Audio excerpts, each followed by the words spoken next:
Hello అండి అందరికీ prawns కర్రీని సింపుల్‌గా ఎక్కువ మసాలాలు యూజ్ చేయకుండా మంచి గ్రేవీ కన్సిస్టెన్సీ వచ్చేలాగా ఎలా చేసుకోవాలో ఈరోజు ఈ వీడియోలో చూసేద్దాము. ఫస్ట్ వచ్చేసి నేను ఇక్కడ మీడియం సైజు రొయ్యలైతే తీసేసుకున్నానండి. ఒక్కసారి నీట్‌గా వాష్ చేసేసుకొని అందులో కొంచెం పసుపు, కొంచెం సాల్ట్ వేసుకొని ఇలా ఒక 5 మినిట్స్ పాటు మిక్స్ చేసుకొని వాష్ చేసుకున్నట్లయితే అందులో ఉన్నటువంటి నీసు వాసన అనేది పోతుందండి మనకి.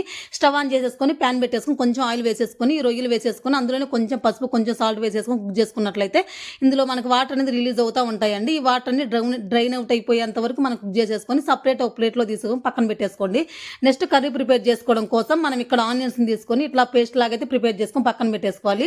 మళ్ళీ స్టవ్ ఆన్ చేసుకొని కడాయి పెట్టేసుకొని బిర్యానీ స్పైసెస్ అన్ని ఒక్కొక్కటిగా వేసేసుకొని ఆనియన్ పేస్ట్, పచ్చిమిర్చి వేసేసుకొని ఈ ఆనియన్ పేస్ట్ అనేది పచ్చివాసన పోయి కలర్ చేంజ్ అయ్యేంత వరకు మంచిగా అయితే కుక్ చేసేసుకొని ఇందులోనే ఇంకా రొయ్యలు కూడా వేసేసుకొని ఒక్కసారి మిక్స్ చేసేసుకోవాలండి.